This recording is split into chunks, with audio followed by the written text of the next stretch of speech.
Olá, boa noite. Está no ar pela TV Pantanal, canal 22, Rede TV.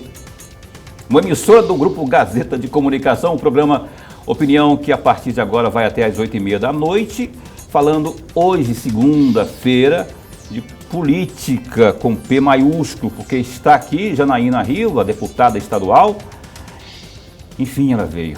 Janaína Riva vai falar conosco sobre a sua atuação parlamentar, o que anda ocorrendo na Assembleia, que já está em tempos de recesso parlamentar, e ainda a sua participação via WhatsApp, alguma pergunta, sugestão, crítica, elogio, porque ninguém é de ferro, né? Você pode participar conosco, está aí na tela 99932-2529, interaja com a gente, é uma satisfação muito grande ter você sempre, noite a noite, aqui no Programa Opinião, que tem ele, a nossa cerejinha do bolo, né? Que eu chamo sempre o catedrático, o imortal da Academia Mato Grossense de Letras, Lorenberg Alves. Muito bom começar mais uma semana ao seu lado, meu chapa. Eu digo mesmo, meu amigo Paulo Coelho, boa noite e um grande abraço, mas um grande abraço mesmo a todos os nossos telespectadores, a razão maior do nosso programa. Verdade. E você que se liga também no Programa Opinião pela internet, muito obrigado também, que assiste aí pela TV Pantanal no Facebook. Lá tem TV Pantanal 22, muito obrigado pela sua companhia e também a você que nos assiste pelo www.gazetadigital.com.br. Nobre deputada Janaína Riva, muito bom recebê-la aqui de novo, não é? E eu imagino que a senhora, aliás, a Janaína Riva, deputada, está, apesar do recesso parlamentar, já estava de licença parlamentar. Já estava, né? Mas, enfim, só estava acompanhou, participou das votações mais importantes dos últimos tempos lá. E eu queria que você fizesse um briefing, um resumo aí daquilo que houve. Eu vou começar, sabe o quê? Eu vou começar perguntando sobre a tal previdência dos servidores, porque existe um receio muito grande que o governo parece que não manda esse projeto lá para o parlamento. E na sua avaliação, o governo está errando, está demorando? Se está demorando, por que estaria demorando tanto? E o que se prevê aí, o que o parlamento pode fazer para garantir um impacto menor possível aí no bolso dos nossos servidores aposentados, os pensionistas? Boa noite, Paulo Coelho. Boa noite, Lorenberg Alves. Boa noite a todos os telespectadores da Opinião. É um prazer novamente estar aqui com vocês. Eu sempre gosto muito de vir aqui ao programa, é assunto que não acaba, parece que o tempo é curto, né? Mas esse assunto da Previdência realmente ele é um assunto que infelizmente se estendeu por muito tempo. E agora que a gente está conseguindo chegar numa solução do problema, né? A gente falava agora há pouco nos bastidores, né? Essa relação que eu acabei construindo com o governo, eu passei a entender um pouquinho mais como funciona o governo e como tentar conquistar, de certa forma, algumas pautas, como essa pauta, por exemplo, da Previdência. A base do governo está trabalhando ela há muito tempo. Aquela queda de braço no início, né, protagonizada até por nós na Assembleia Legislativa, que a gente tentou tirar essa contribuição, principalmente dos aposentados e inativos até o teto do INSS, e a gente não conseguiu êxito na derrubada do veto, infelizmente. E desde então começou-se aí uma queda de braço, envia ou não envia, o governo não aceitava enviar os moldes daquilo que a Assembleia queria. E aí nós fizemos uma comissão lá, quero destacar aqui a participação do Allan Kardec e do Botelho, que foram fundamentais, e a gente conseguiu do governo uma proposta para dois dos maiores problemas hoje que nós temos na Previdência. A questão dos aposentados inativos que ganham até o teto do INSS, o governo não aceitou até o teto, que seriam R$6.000, R$6.200 de isenção, mas aceitou pela metade do teto. E o governo também, com relação às doenças graves, não aceitou o dobro do teto, que seriam mais de até R$12.000, a isenção total, mas aceitou em um teto só quando se trata de doenças graves. O que aconteceu? Nessa negociação da Assembleia, nós aceitamos a proposta do governo. O governo pediu que os deputados da base, Paulo, assinassem um documento dizendo que concordavam com a proposta, porque o receio do governo era enviar essa proposta pela metade das duas ações e que a Assembleia modificasse. Então, nós fizemos um compromisso de manter se eles enviassem e o governo agora enviou. Então, houve um pedido de vista no Conselho, isso está no Conselho do MTPrev, o Conselho da Previdência, e agora com esse pedido de vistas acabou atrasando mais um mês. E eu estou desde o início, Paulo e Lorenberg, falando, olha, manda assim mesmo, manda do jeito que o governo está propondo, vamos aprovar do jeito que o governo está propondo, para não ter novamente uma discussão jurídica, de inconstitucionalidade e tudo mais, e vamos pleitear só o restante da metade, que na minha opinião seria o mais fácil de ser feito. Nessa queda de braço, o que aconteceu? Já faz praticamente 6 meses que a gente está nessa discussão e o aposentado está tendo descontado 100%, quem ganha até o teto, e descontado 100% da tarifa previdenciária quem tem também é portador de doenças graves e incapacitantes. Pois é, mas... Então, agora, isso se resolve assim. É isso que eu ia perguntar, como que se resolve? Tem que passar agora pelo Conselho do MTPrev. Passando pelo Conselho do MTPrev, por mais que vá ter esse discurso da Assembleia alterar, pôr o dobro, nós não vamos fazer isso. Nós vamos cumprir o combinado, afinal de contas, se não fosse esse combinado, o governo não ia enviar. Então, aquilo que é combinado não é caro, nós vamos cumprir com isso. Eu tenho conversado muito com o Allan Kardec, que o Allan é professor, e a categoria mais atingida é a categoria de professores. E ele fez esse compromisso também de manter, então a gente vai manter aquilo que o governo enviar. E aí nós vamos começar uma nova discussão para o ano que vem, caso o Estado continue a responder, aumentando a sua receita corrente líquida, melhorando a situação fiscal do Estado. Aí, em janeiro do ano que vem, a gente discute de novo a integralidade da proposta, que aí seria a isenção até o teto do INSS, que é o que a gente considera mais justo, e o dobro do teto para doenças graves e incapacitantes. Porque imagina um portador, né, de câncer. A gente recebeu esse dia uma professora que ganha R$ 1.300, que é portadora de doença grave e está pagando a previdência integral. Ela vivendo assim em condições de insalubridade, sabe, indignas. Então a gente quer fazer essa correção porque é o justo. E a Assembleia já pactou com isso, então agora é aguardar, passar pelo Conselho. Teve um pedido de vista, se eu não me engano, por parte do representante do Executivo mesmo, no Conselho, teve um pedido de vistas. Mas assim, existe já um acordo de aprovar a proposta da forma como o governo está pela aprovação, acabar então. com essa discussão, sabe? Pois é, mas aí, bom, Acabar. enfim, depois a gente vai falar mais sobre isso aí. Vou abrir espaço para o meu colega Lorenberg participar dessa abertura, por favor. Deputado, antes de mais nada, a nossa alegria, o prazer e honra de tê-la mais uma vez aqui. O programa ganha, mas ganha muito com a sua presença, e o amigo telespectador já está ganhando com a sua presença.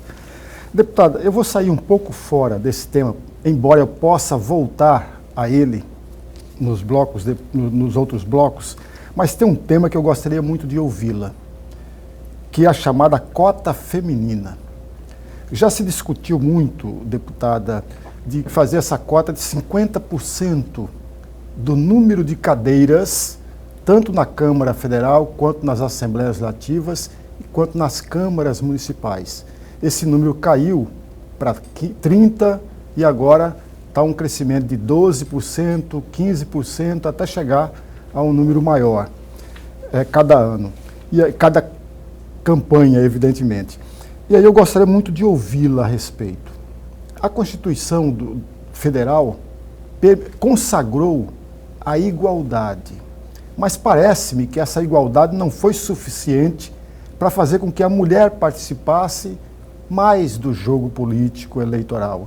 Nós tivemos uma presidente e, mesmo assim, continuam as mulheres afastadas do jogo político. Tanto é verdade que na Assembleia Legislativa a senhora é a única representante feminina. Há 6 anos, Há né? 6? Pois é. E aí na Câmara Cuiabana nós temos 3 representantes. Na bancada federal mato-grossense nós temos uma representante tão somente. E se não me falha a memória, e me corrija, deputada, se eu estiver errado, no universo de 513 deputados federais, nós temos 77 mulheres.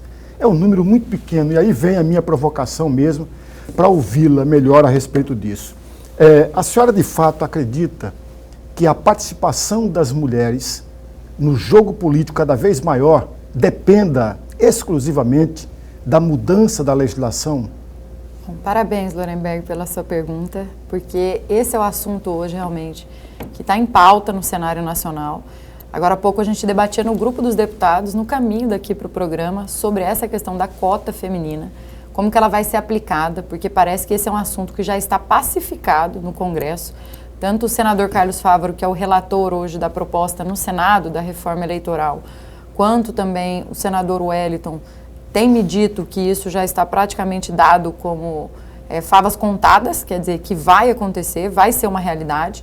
essa cota ela iniciaria com 15% e chegaria até 22%. É lógico que o ideal é um cenário de 50%, mas a gente tem que levar em consideração, e eu acho que toda mudança, toda reforma, ela deve ser gradativa. Até porque nós precisamos preparar essas líderes para a gente chegar aos 50%. Hoje nós não temos mulheres líderes candidatas para ocupar esse percentual, caso a gente resolvesse tensionar e exigir os 50%. Eu acho que os 15% eles vão gradual e aí a gente consegue ir galgando, né, um maior volume de mulheres, até pela participação dessas, né? A gente vê isso, e eu já mencionei aqui uma vez no programa, que a minha participação, por exemplo, dentro do meu partido, a gente já vê um aumento do número de mulheres envolvidas, a minha, da Teté, da Singlair, porque são mulheres politicamente ativas, isso atrai mais mulheres. Eu tenho certeza que quando a Assembleia passar por essa cota, que tem um percentual mínimo de 15%, a ter 4 mulheres, outras se animarão para disputar futuramente. Então, essa reforma eleitoral, sem dúvida, para a mulher ela é essencial. A gente tem que comparar aí as mulheres historicamente, culturalmente, aos negros, principalmente quando você fala do processo político. A dificuldade que as mulheres têm, a maioria dos líderes são homens, a maioria dos líderes partidários são homens, mulheres até pouco tempo não podiam nem sentar numa roda masculina. Então, assim, essa é uma cultura que ela precisa ser quebrada aos poucos, essa cultura do patriarquismo, do machismo, do preconceito. E eu acredito que ela vai ser vencida com essa questão da cota. Quando a gente fala cota, tem muita gente que se opõe, mas esse negócio de cota é um absurdo. A cota, ela tem que existir para a distorção das desigualdades, ela tem que existir para a gente corrigir as desigualdades que existem. Não é correto você dizer que um parlamento é igualitário e é democrático num parlamento onde tem 23 homens e uma mulher, sendo que a maioria do eleitorado do estado de Mato Grosso são de mulheres. E as mulheres sentem o problema das mulheres, é natural isso. Como donas de casa, como mães, como aquelas que mais têm, mais sofrem as consequências pela falta de segurança, pela falta de educação, pela falta de saúde. As mais impactadas são as mulheres. Né? Quando você vai hoje num posto de saúde, você vê mais mulheres ou homens? São mais mulheres, com crianças, com marmitas para as crianças se alimentarem.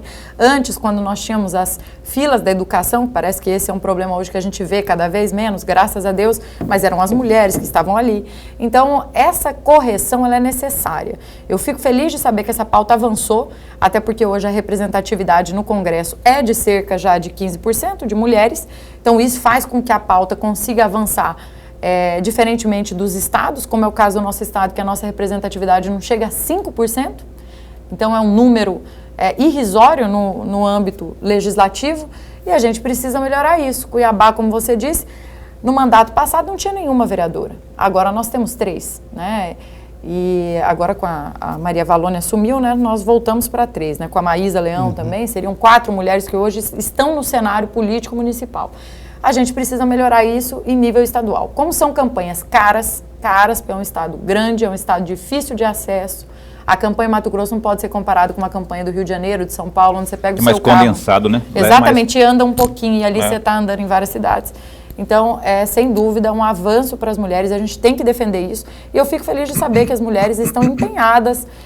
No nosso grupo até de deputados hoje, a gente comentava sobre isso. A gente quer saber como vai ficar a regra. Se as mulheres vão para o coeficiente ou se as mulheres vão, por exemplo, para um distritão. O MDB, eu não sei como é agora, mas é muito do Carlos Bezerra isso, de investir na capacitação de candidatos, né? Um dia, no passado não muito distante, Lorenberg e eu conversávamos ali sobre a preparação dos candidatos, né? O nível deles, né? Poucos partidos investem nisso. E o MDB, eu não sei se agora ainda faz, o Bezerra sempre falava isso, que era importante investir na base, na formação dos candidatos, né? E dentre eles, ele falava muito do setor feminino, né? Hoje mesmo está tendo um curso do partido, né? Pela Fundação Ulisses Guimarães. O Bezerra insiste muito com a nossa participação. O partido é um partido que ele faz lives praticamente semanais. E nessas lives a gente aborda essas pautas realmente nacionais e sempre tem deputados de fora, por exemplo. Quando se trata de Mato Grosso, sempre tem um deputado que é do Tocantins, que é um deputado do Amazonas, é um deputado de São Paulo, para conversar e a gente trocar experiências e ideias e também analisar o cenário. Então o Bezerra ele continua fazendo isso. Até uma das coisas que eu acho que a reforma eleitoral ela tinha que corrigir também, que candidatos, na minha opinião pelo menos, ao legislativo deveriam ter nível superior. É uma opinião minha pessoal, porque eu acho que a gente tinha que qualificar os nossos parlamentares, né? Hoje a gente vê casos aí de parlamentares que não conseguem ler e escrever direito. A gente tem que pensar nisso para o futuro. Tem que haver uma capacitação dos seus representantes. Capacitação, sim, né? Quanto ao mundo legislativo, né? Deputada Janaína, mudando um pouco, não é? Eu gostaria de uma breve opinião sua, uma breve análise sua sobre a postura do governo, do executivo estadual quanto algumas matérias. Eu até citei na abertura aqui, na primeira pergunta, sobre a postura do governador ao vetar algumas matérias importantes, alegando constitucionalidade, alegando isso, alegando aquilo. E vocês, os parlamentares, vão lá e derrubam. A senhora teve uma proposta sua, que foi o mamóvel? Isso mesmo. O mamódromo é bom, né? O mamóvel, que inclusive teve uma posição de veto do governador, que lá salvo engano, né, lá no parlamento foi derrubado. Então, assim, está virando uma constante isso. Eu queria que a senhora avaliasse isso. O Lorenberg fala sempre, falta um pouco de falta sensibilidade para o governo. Está faltando mesmo sensibilidade? Ou esse olhar nu e cru, a questão técnica do Galo, não, isso não pode, ou da PGE, isso pode, isso não pode, isso compromete. Qual que é a sua avaliação sobre isso? O governador, propriamente, poderia ter uma postura diferente? Eu concordo com o Lorenberg, acho que o governador é muito técnico, né? Ele analisa números, faz conta e não leva esse fator, na minha opinião, político, que é esse fator que você fala mais sensível, de sensibilidade, ele é um fator político. Na minha opinião, ele é tão relevante quanto técnico. Em algumas pautas, você tem que fazer uma análise política da situação. Vamos lá, o projeto que trata dos absorventes nas escolas públicas, nos postos de saúde, para meninas em idade escolar, com matrícula escolar efetiva. Esse é um projeto de relevância social. Ele impacta financeiramente? Ele impacta, mas é um impacto tão pequeno, como nós dizíamos aqui agora há pouco, que é insignificante para um governo do estado vetar uma proposta como essa. Então, assim, a gente está esperando para ver se o governador vai vetar ou não, mas o do mamóvel, até na minha opinião, mais irrisório ainda para o governo do estado, porque o mamóvel, ele pode ser implantado inclusive com emenda parlamentar. Era o governo criando um programa que podia ter investimento de recurso público. Um mamóvel, ou seja, um veículo adaptado para transporte de mamografia que pudesse atender os municípios onde não possuem a mamografia. Então, importante o mamógrafo, né, no caso. Importante essa pauta e o governo vetou, sendo que o governo já tinha uma carreta que não era uma cópia, é totalmente diferente, a carreta do governo é mais completa, né? Até esses dias eu encontrei o Gilberto, ele perguntou para mim, você falou que eu estava copiando? Eu falei, não falei, a imprensa que falou, que eu conheci o programa que eles criaram, mas quer dizer, o que eu fiquei chateada é que poderia ser o meu programa implantado naquela carreta também, porque ela já atendia o que o meu programa estabelecia. Um mamógrafo que poderia circular pelo estado. Então, acho que falta, assim, essa sensibilidade, melhorar essa relação com os deputados. Eu soube que agora o governo parece que está enviando novamente um servidor, né, que vai estar ali com a gente dentro do plenário. Eu acho isso importante, precisa ter alguém lá para ouvir os deputados, ter esse sentimento.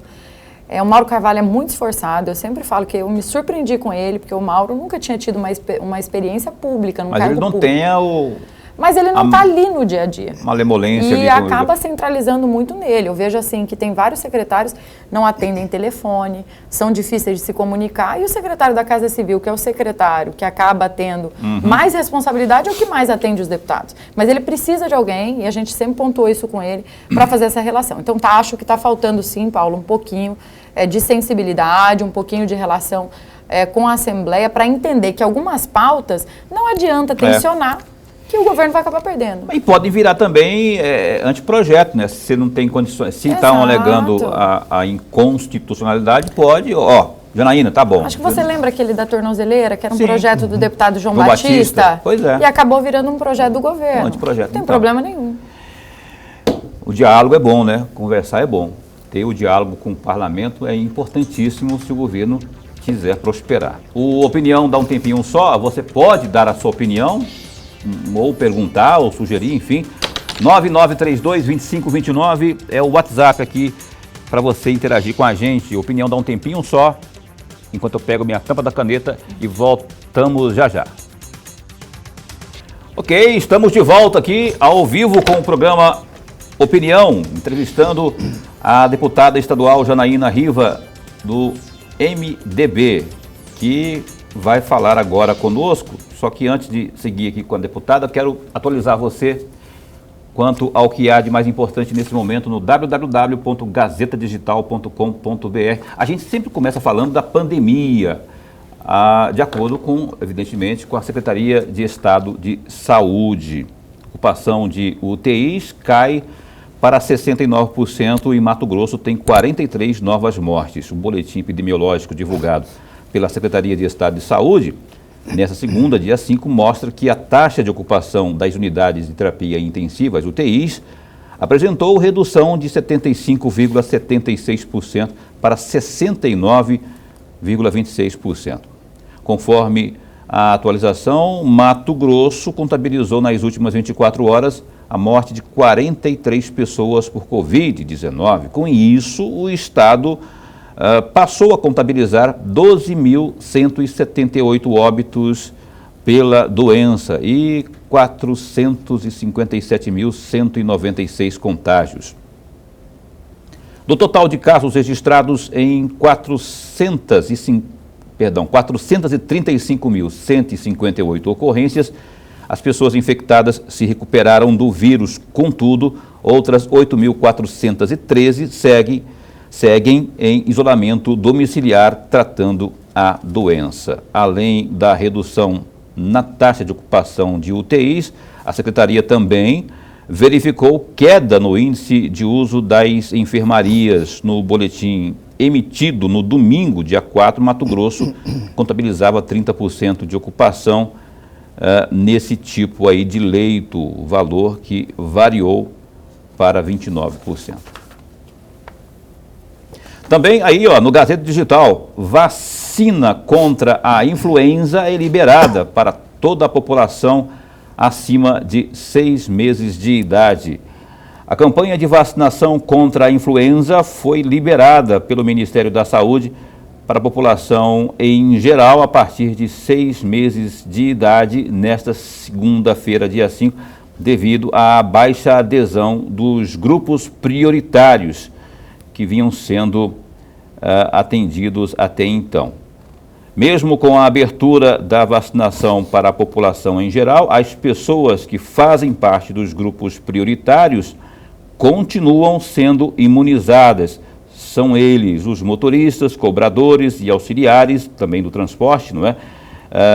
No caso do transporte coletivo rodoviário de passageiros urbanos e também longo curso, pessoas com comorbidades, pessoas com deficiência permanente, enfim, forças de segurança e também forças de salvamento e forças armadas, crianças de 6 meses e também menores de 6 anos de idade, gestantes, puérperas, também os trabalhadores da saúde, idosos, professores e também os caminhoneiros.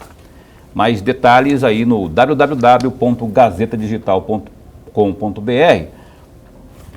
Olha, uma capivara resgatada na BR-163 passa por cirurgia para a reconstrução dos membros.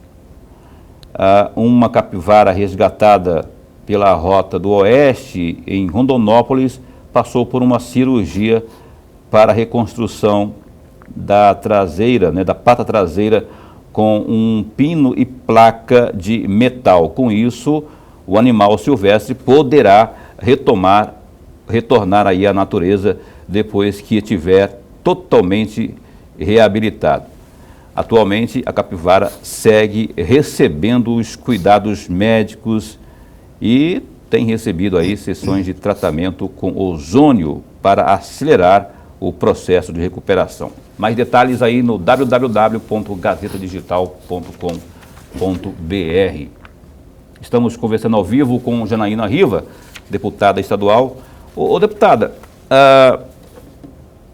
eu quero lhe questionar sobre o seguinte: a medida, a MP, não é MT, a proposta de emenda à Constituição Estadual para a eleição na mesa diretora, A PEC. a PEC. Como que a senhora está acompanhando isso aí e como que a senhora vai se portar quando isso tiver que ser deliberado por lá? Não, sou favorável. Acho que a emenda constitucional que está tramitando, primeiro que ela está pacificada pelo STF. O STF já decidiu que não pode mais a reeleição durante o mesmo mandato eletivo do cargo de presidente. Ela está pacificada, então é mais do mesmo, né? Ali até então a novidade é que não podem se reeleger os outros membros da mesa diretora nos cargos de presidente e secretário.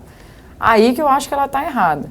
Porque a única forma de você chegar à presidência ou à secretaria é você ir entrando e participando de outros cargos na mesa. Você vai subindo até você chegar num posto maior.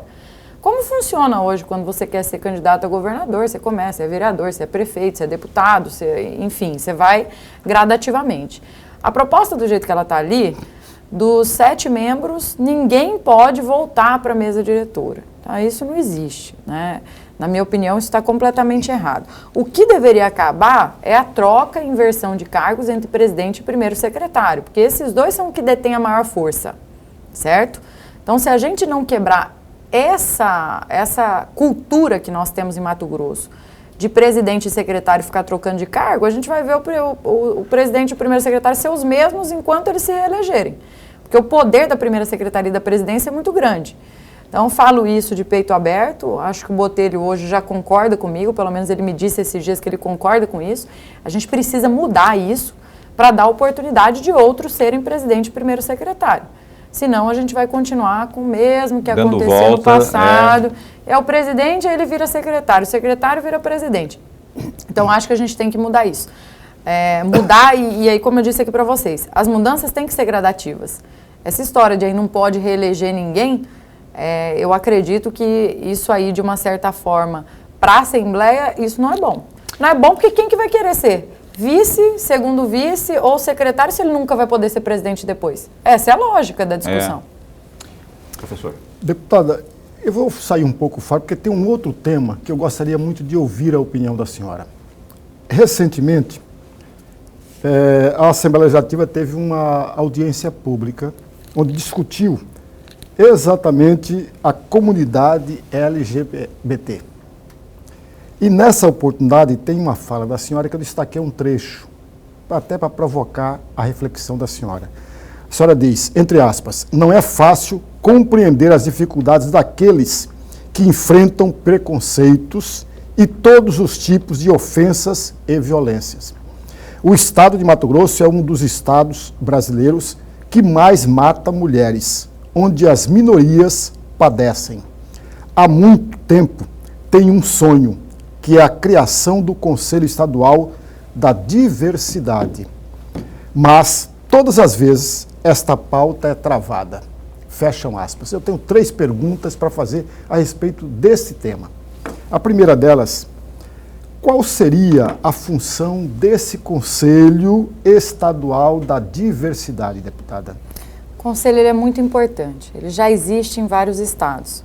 O Conselho ele capta recursos. Então, assim, o Conselho ele serve para tirar homossexuais das ruas, no caso, principalmente as travestis, para combater doenças sexualmente transmissíveis, capacitação profissional.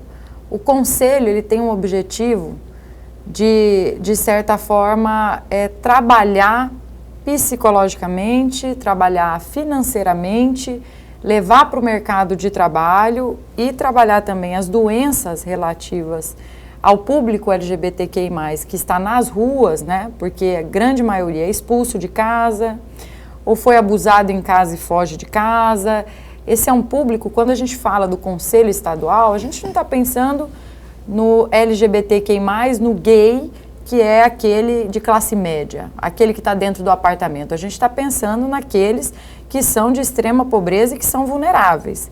Pensando nesse público, um conselho ele serve para pautar as pautas de maior relevância, de ditar as pautas de maior relevância, inclusive para políticas públicas onde o Estado deve aplicar o recurso para essa classe que sofre tanto, como eu coloquei aí. E todas as vezes que a gente tenta no Estado debater esse assunto, lá na Assembleia a pauta não anda. Ela não anda, ela trava, porque ninguém quer discutir, as pessoas têm medo. Ah, eu vou discutir isso, vão me xingar, porque onde já se viu tem coisa mais importante. A gente tem que entender que hoje o público homossexual, LGBTQI+, praticamente todas as famílias têm um dentro da sua casa. Inclusive aqueles que muitas vezes se dizem preconceituosos, machões, têm dentro das suas casas. Né? A gente não pode ficar até expondo e falando nomes porque, por questão de respeito a quem é. Né? Que esse é que tem que se identificar. Mas eu analiso que, por exemplo, dentro da minha família eu tenho. E já passaram por muitas dificuldades. No começo não foram aceitos dentro de casa. Aí até chegou a morar na minha casa, a gente levou para dentro da minha casa, porque a mãe não queria dentro de casa, demorou para a mãe aceitar. E nisso, uma família que tem condições. Imagine você o que acontece com esses jovens, às vezes até crianças, que dentro de casa enfrentam esse preconceito e acabam sendo colocados nas ruas. Então, o conselho seria para isso. Como nós temos aqui em Cuiabá o Conselho Municipal. O Conselho Municipal aqui em Cuiabá faz tudo, desde distribuir kit para HIV, até campanhas de conscientização, até programas de empreendedorismo para público LGBTQI+, até entregar cobertor, até entregar cesta básica, buscar na rua. O presidente aqui é o Valdomiro Arruda, em Cuiabá. O Conselho Municipal faz, mas o Conselho Estadual, as pessoas têm, às vezes, achando que alguém vai criar privilégio para homossexual. Não é isso. A gente quer lidar com aqueles que precisam, como a população de rua, como a assistência social faz, mas voltado para esse público, porque tem políticas públicas específicas para esse grupo. Lorenberg, tem... Mas a senhora já começou a responder a segunda pergunta minha. Qual é a razão, qual é o motivo que esta pauta tão importante trava dentro da Assembleia Legislativa? O preconceito. De quem? Medo que os deputados ainda têm, principalmente o movimento forte das igrejas evangélicas. Isso eu não estou falando, é claro, né, de todas as igrejas evangélicas. Mas eu me lembro que o deputado Sebastião tinha uma restrição enorme para tratar dessa pauta. Uma das primeiras vaias que eu tomei na Assembleia foi de um público da igreja que foi lá para me vaiar em cima dessa pauta do Conselho Estadual. Então isso não sai da minha cabeça, sabe? Mas ainda enfrenta a resistência desse discurso, né, de conservadorismo. Olha, eu acredito que eu seja uma mãe também que, de certa forma, sou conservadora. Eu cobro estudo, eu cobro horários, regras e tudo mais. Agora, eu não sou uma mãe preconceituosa, eu não sou uma mulher preconceituosa, eu não sou uma mulher que discrimina.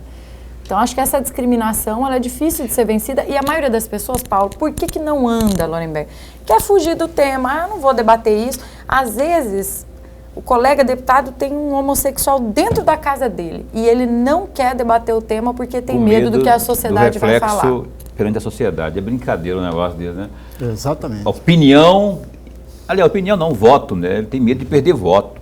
Se ele vai se posicionar lá a favor de uma matéria, por exemplo, desse segmento, ele pode ser malquisto e perder voto, se ele tem pretensões futuras. Mas a terceira questão é muito rápida, deputada, aproveitando a sabedoria, o conhecimento da senhora e a experiência da senhora dentro da Assembleia Legislativa, o que o Estado deveria fazer para combater melhor a violência contra os homossexuais? Pedi para a senhora responder em 1 minuto para a gente ir para o break. Pode ir. Posso responder em 1 minuto? Eu achei que era para esperar 1 minuto. Não, na minha opinião, o que a gente precisa, como eu falei agora, são políticas públicas voltadas para os homossexuais. Como a gente precisa melhorar, por exemplo, a questão da mulher. As duas pautas, Mato Grosso é um dos campeões no âmbito nacional. Tanto a pauta da violência contra a mulher, quanto a pauta da violência contra homossexuais. Isso, na minha opinião, é muito por conta da nossa cultura e do nosso histórico aqui de coronelismo em Mato Grosso, que isso veio melhorando com os tempos. Antes, o nosso estado, vocês sabem, era governado por coronéis, era administrado por coronéis. Isso a gente vem vencendo aos poucos. O que precisa fazer? Precisa de políticas públicas para combater esse preconceito, para combater a LGBTQI+, a fobia aos homossexuais, ao preconceito às mulheres. Hoje nós temos altos números e índices, na minha opinião, por conta dessa cultura. Então, enquanto a gente não vencer isso, principalmente através da educação, mas por que educação? A gente tem que vencer isso, que a gente tem que ensinar primeiro os homens e mulheres a não serem preconceituosos, machistas, violentos, agressores. Se a gente não fizer isso, Paulo, a gente vai viver enxugando gelo. Porque a hora que chega numa certa idade, e aí tem muita gente que fala, tem que sentar a psicóloga com o adulto, que bateu na mulher, não sei. Dificilmente você vai ver um agressor deixar de ser agressor, um homofóbico deixar de ser homofóbico. Quando ele já está na fase adulta, aí não tem mais o que se fazer. É realmente chorar o leite derramado. Então, o que a gente tem que mudar hoje no Estado é isso. E só se muda isso trabalhando o respeito, né, através das escolas, através das crianças e campanhas, que aí, na minha opinião, o conselho, por exemplo, seria importante exatamente para isso. Você não precisa ser, você não precisa gostar, mas você tem que respeitar. Janaína Riva, deputada estadual conosco aqui ao vivo no Opinião. Eu vou deixar uma pergunta aqui, que eu geralmente faço para o Lorenberg, para ele deixar uma pergunta para que o nosso entrevistado responda no próximo bloco. Como diria Lorenberg, para provocar um pouco, né? Olha só, deputada, a senhora é a única representante mulher ali no parlamento, dentre os 24. Teve um deputado que esteve aqui esses dias, eu até não lembro quem foi o Allan Kardec, né, que eu acho. Agressão, violência contra a mulher. Eu sei que a Assembleia vocês já se mobilizaram a respeito, né? Só que parece que ainda não foi o suficiente para tornar mais rígido, para tornar o negócio mais duro para quem pretende agredir uma mulher. E a gente vê a cada dia, infelizmente, tem que noticiar, a gente tem que escrever, tem que chegar aqui e falar, e muitas vezes envolvendo pessoas que a gente conhece, não é? De um lado ou de outro. A Assembleia não poderia se juntar, por exemplo, com entidades não governamentais, com a Polícia Militar, com o município de Cuiabá, por exemplo, outros municípios, num só movimento, para que se encontre um caminho que se fortaleça mais essas regras. Mais efetivo, né? Para que as coisas possam surtir um efeito maior, porque está demais, gente, está demais. A violência doméstica está demais. Aliás, a propósito, na segunda-feira que vem, a gente vai entrevistar o juiz de direito, doutor Janilson Haddad, que é da Vara, inclusive, de Defesa da Mulher, e a gente vai esmiuçar esse assunto. Mas não seria o caso de a Assembleia dar um reforço nisso aí? Eu queria que a senhora pergunte aí para os seus universitários e responda após o intervalo comercial, porque é um assunto que eu gostaria muito de ouvi-la, até pelo fato de ser a única mulher no parlamento. Opinião dá um tempinho só e volta já já.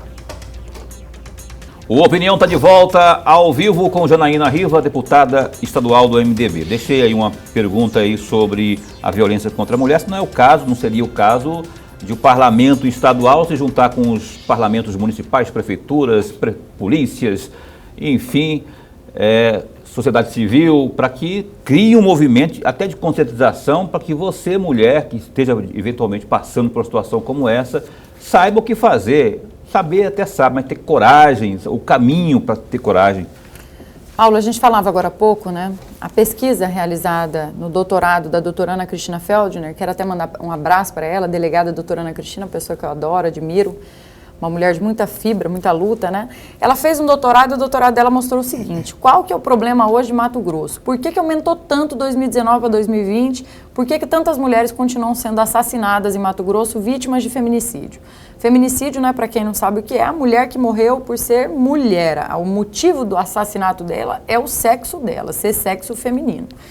Então, ela mostra um aumento de, se eu não me lembro, 41 mulheres para 62, uma coisa assim, e mostra que dessas 62 mulheres que foram vítimas de feminicídio, só 2 tinham medidas protetivas. O problema ainda está na falta de denúncia das mulheres. A gente insiste com as mulheres que às vezes o seu companheiro está agora aí do seu lado vendo o programa Opinião com você, te bateu 1, te bateu 2, uma hora vai te matar.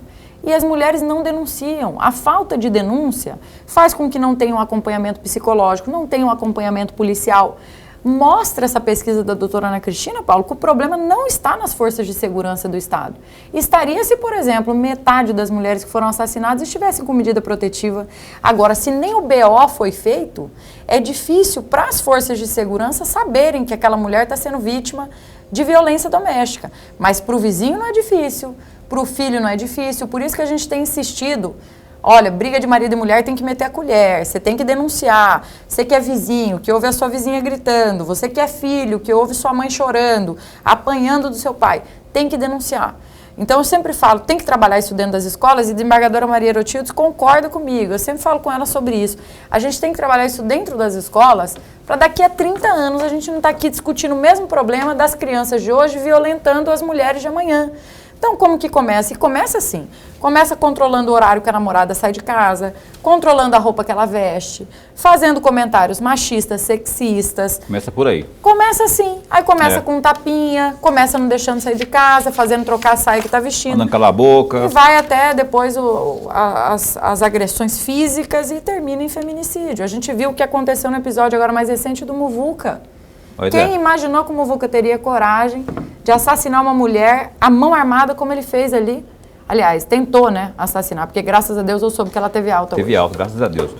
Então tá, olha só, tem participação aqui, tem uma participação em vídeo, é isso, Caroline? Por favor, coloca aí pra gente ver quem está participando, é jornalista, bora ver quem está perguntando. Boa noite, deputada. Boa noite, Paulo Coelho e todos aqueles que assistem o programa Opinião.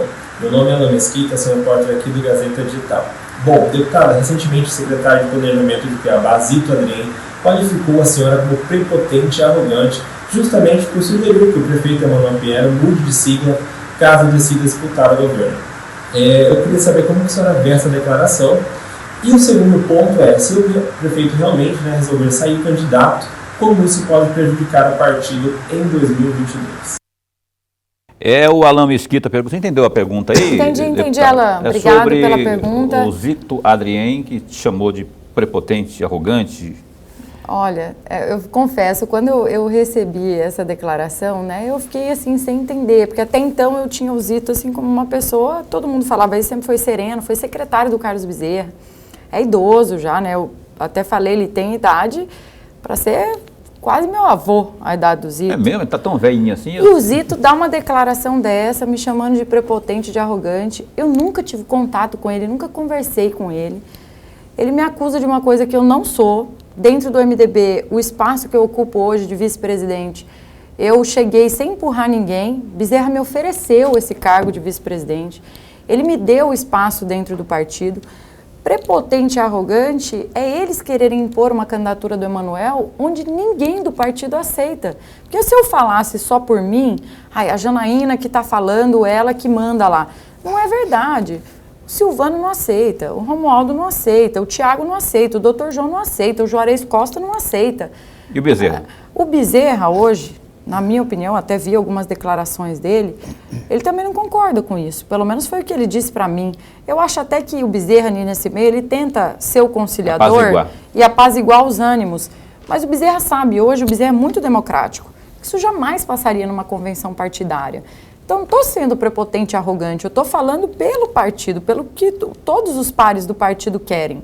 E eu nunca fechei as portas para ser prepotente, nunca deixei de conversar, nada. Mas só sugeriu que o prefeito Emanuel saia do MDB. Não, na última declaração de forma alguma. Isso a gente chegou a falar, ele falou para mim, eu falei para ele quando a coisa estava mais acalorada lá atrás. Hoje ele pode permanecer no partido. A única coisa que eu venho argumentando é que se ele quer ficar com a intenção de ser governador e depois dizer que ele não foi avisado de que o partido não daria esse espaço para ele tem que saber que hoje o partido não vai dar. Qual que é o objetivo hoje do partido? São as candidaturas à proporcional. É isso que a gente tem trabalhado. Agora tá fácil, né? A gente arruma a cama para ele vir e deitar. O partido hoje está organizado. Então é um partido que não vai cometer um suicídio eleitoral de apoiar uma candidatura do Emanuel, que a gente não vê viabilidade nenhuma. Então aí quando ele fala, é prepotente, arrogante. Primeiro, igual eu falei para vocês, um senhor secretário vive hoje do salário dele, ele tinha que me respeitar como mulher mais votada da história do meu estado, deputada, vice-presidente do partido do qual ele ocupa, e não foi o que ele fez, né? Então, mais arrogante acho que está ele aí, que está mais pro poste mijando no cachorro, né? Mais uma participação aqui, via WhatsApp agora, bora ver aqui na tela. Paulo, boa noite. Eu sou a Jusilene, servidora pública. Gostaria de saber, servidora do Estado, saber da deputada se ela irá concorrer aí ao pleito de 2022, o cargo de governador, no caso governadora. Já está na hora de ter representante do sexo feminino governando aí o estado de Mato Grosso. Aí, o mesmo tema que o Lorenberg levantou aí, da cota, né? E você já falou isso já, da sua pretensão. Quem sabe, talvez...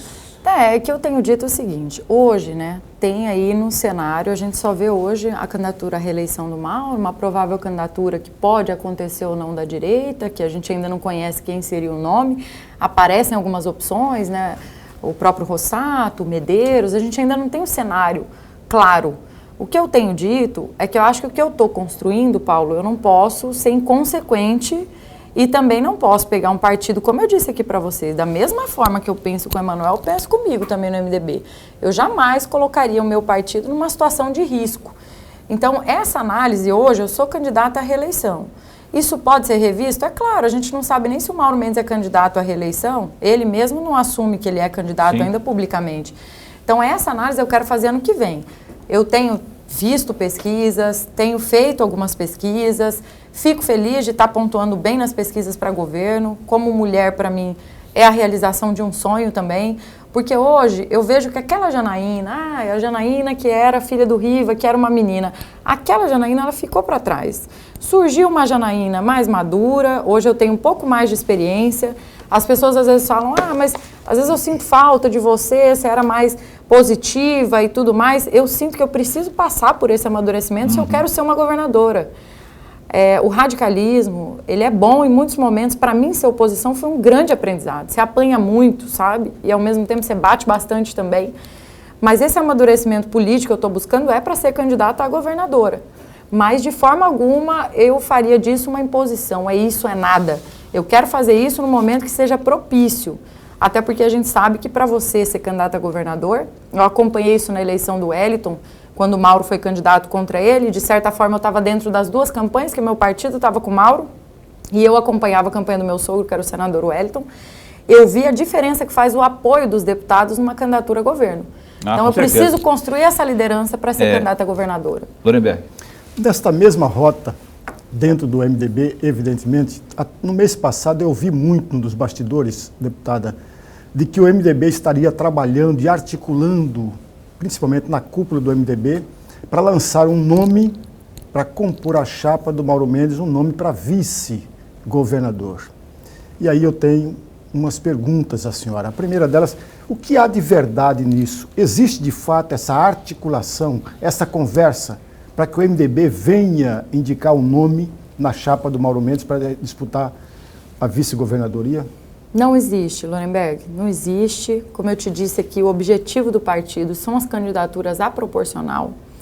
O que existe é um convite feito ao vice-governador Otaviano Pivetta. Ele seria muito bem-vindo no partido, até porque o partido, quando foi para apoio ao Mauro Mendes na candidatura a governo, foi através do Pivetta, foi através dele, né? O partido estava na base ali junto com ele, era PDT e MDB, não sei se vocês lembram disso, bem no início das negociações, das candidaturas. Então, seria uma candidatura natural se ele viesse por MDB, mas hoje... E garantida? Não existe isso. Se ele for convidado e ele aceitar, para ele aceitar, se disser assim, Pivetta venha, te dou a garantia que você será candidato. Ele não correria o risco de chegar lá na frente, não era bem assim? Não correria. Não correria porque hoje ele tem, acho que ele, inclusive ele próprio, tem essa confiança no partido. Eu entendo ele querer aguardar um pouco mais, quer ver o cenário, mas hoje dentro do MDB não teria esse risco. O natural hoje seria se manter hoje do jeito que está, né? A chapa de majoritária, tanto o Mauro quanto o Pivetta. Mas ele não teria essa dificuldade, viu, Paulo, no MDB. Eu sinto que hoje ele tem um ambiente, não só comigo, com o Bezerra, ele já tem um envolvimento partidário muito grande com o MDB.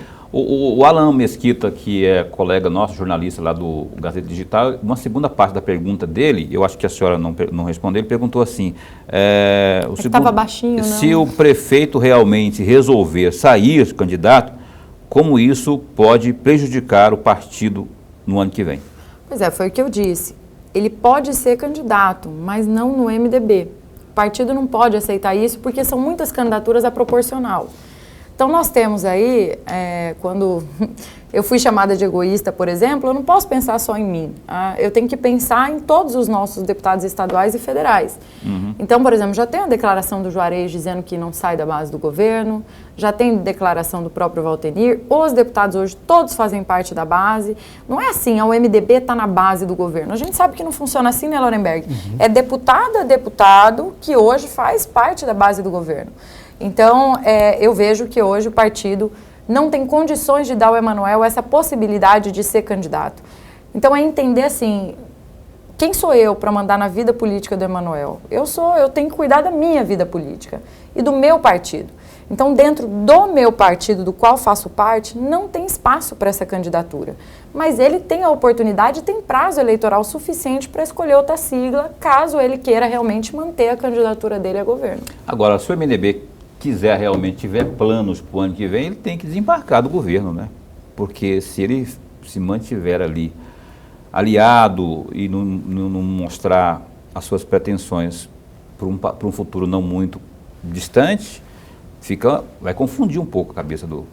Olha, eu não sei, sabe? Porque, Paulo, eu já vi tanta coisa na política e em tão pouco tempo, né? Eu me lembro quando o Emanuel Pinheiro foi candidato a prefeito de Cuiabá, e até então ele era o candidato do Mauro Mendes e era da base do Mauro. Ele saiu da base do Mauro em julho e foi eleito prefeito da capital, inclusive houve até a desistência do Mauro Mendes, né, Lorenberg, que era candidato a prefeito na época. Verdade. Então, política, tudo pode acontecer, tudo pode acontecer. Você tendo aí portas abertas, um partido como o MDB é um partido muito grande. Ano que vem, se o Mauro, porventura, não for candidato, ou, por exemplo, se inviabiliza uma candidatura, seja do Mauro, seja de um candidato do grupo, eu acho que a briga aí é toda igual e tem que disputar qual é o melhor nome dentro do mesmo grupo político. É assim, pelo menos, que eu vejo o cenário para o próximo ano. Foi o que acabou acontecendo aqui em Cuiabá. Quando o Emanuel colocou o nome dele como candidato, todo mundo achava que ele ia perder a eleição. Os únicos deputados que iam para o palanque dele era eu e Zeca Viana. O palanque do Emanuel de deputado estadual era isso aí. O resto era praticamente todos contra a gente aqui. E nós ganhamos a eleição do Mauro Mendes, que tinha uns 70% de aprovação em Cuiabá. Deputada, olha só, no MDB, não é de agora, desde quando eu era bebezinho, quem manda no PMDB, agora MDB, Carlos Gomes Bezerra. Ele já sinalizou que Emanuel pode ser candidato. Não é? E agora está colocando uma posição contrária a isso. No frigir dos ovos, quem vai mandar no destino do partido? O Bezerra é nosso presidente, é lógico, né? Ele tem esse poder. Só que o Bezerra ele é uma pessoa que, diferente do que eu ouvia falar dele, como você colocou, que ele manda, ele é o cacique, isso, aquilo, ele ouve todo mundo. Bezerra não toma uma decisão dessa contra o partido jamais, jamais, isso não é dele. Pelo menos nesses 6 anos que eu estou lá, em todas as decisões, inclusive nas que eu fui voto vencido, o partido seguiu a maioria. Exemplo, candidatura do Wellington. Eu, lógico que queria levar o partido para apoiar o Wellington, mas o interesse da maioria prevaleceu. O Bezerra é assim. Então, essa candidatura do Emanuel, que muita gente fomenta e muita gente diz ouvir falar, ela na pesquisa, ela é ruim, partidariamente ela é ruim. Em todos os âmbitos e sentidos, eu não vejo como ela se viabilizar. Muito diferente até do cenário que eu defendia do Wellington. Então, é lógico, o Bezerra, como eu te disse, ele tenta apaziguar. É possível. Como ele falou que é possível do Emanuel, ele falou que eu também posso ser a candidata a governadora e que o eu seria prioridade do partido. Ele falou isso na mesma entrevista. Então, ele é conciliador, ele é pacificador, ele é o presidente do partido. Mas ele é uma pessoa que não é nada antidemocrático. Bezerra é uma das pessoas mais democráticas que eu já conheci na minha vida. Deputado ou deputado Lorenberg. Força do hábito. Por favor, essa última pergunta para a deputada Janaína Hilva. Mas é muito rapidamente, deputada. A senhora falou agora recentemente da questão da construção de uma chapa para proporcional, tanto para a Câmara Federal quanto para a Assembleia Legislativa. Como está essa negociação, uma vez que em 2022 nós não teremos a aliança para proporcional? Dificílima, Lorenberg. Dificílima. Eu acho que uma das tarefas mais difíceis que eu recebi na minha carreira e que eu tenho vivenciado é essa formação de chapa hoje. Primeiro, existe uma insegurança com relação à reforma eleitoral. Insegurança por quê? Porque eles próprios lá em Brasília ainda não se definiram qual vai ser o formato das eleições. Se vai ser distritão, se vai ser sem sobra, estão dizendo que pode ser só retirar a sobra e trabalhar só em cima do coeficiente, ou seja, partido que fizer legenda, quem não fizer não elege ninguém. E estão falando também no tal do distritão, que seriam os 24 mais votados. Até se definir isso, é muito difícil trabalhar, partidariamente falando. Por quê? Porque hoje está todo mundo procurando aonde ele vai precisar de menos votos. Se muda, por exemplo, para um distritão, o cenário muda completamente. Então, eu acredito sinceramente que hoje eu vejo muita gente falar, deputado tal já está em tal partido, fulano vai para tal partido. Eu não vejo segurança em nenhuma dessas posições até o prazo eleitoral do ano que vem. Até lá tudo pode acontecer, mas primeiro passa pela reforma eleitoral. O que eu acredito que possa acontecer? Eu ouço várias vertentes. Já ouvi de colega deputado federal que o que vai passar é distritão, como eu ouvi do senador Carlos Favre, li agora na matéria junto com o Barroso, que distritão não passa porque é antidemocrático. Então, até se definir essas discussões aí, os partidos vão ter dificuldade de montar chapa, né? Tudo muito indefinido. Mas o MDB é mais difícil ainda, porque nós temos 3 deputados com mandato e nós temos 2 deputados federais com mandato. E dos 3 que nós temos, vocês terem uma ideia, nós temos 2 deputados que ficaram de fora, que ficaram entre os 24 mais votados, que é o deputado Romualdo e o deputado Silvano Amaral, que hoje é secretário. Se fosse no distritão, por exemplo, o MDB teria eleito 5 deputados estaduais. Como foi pelo coeficiente, foi no chapão, nós elegemos só 3. Então, depende muito dessa questão eleitoral, mas a gente tem feito vários convites e tem tentado trabalhar. Mas posso te garantir que é mais difícil do que num partido pequeno formar uma chapa dentro do MDB. Deputada Janaína, a gente gostaria muito de continuar aqui, mas o tempo já não dá mais para continuar, tem horário de rede aí para obedecer. Muito obrigado, deputada Janaína Riva, do MDB, por ter estado conosco nessa 1 hora aqui, ao vivo no Opinião, e aqui estamos sempre a postos para bem informar. Eu agradeço mais uma vez, obrigada Paula, obrigada Lorenberg pelo espaço aqui no Opinião, obrigada TV Gazeta. É sempre um prazer estar aqui e falar sobre política com vocês, são mestres nesse assunto, né? Mas estou sempre lá de portas abertas para ver. Você viu que dessa vez demorou menos, né, Paulo? Você reclama sempre, mas demorou menos, né? Tá melhorando. Vou voltar mais vezes.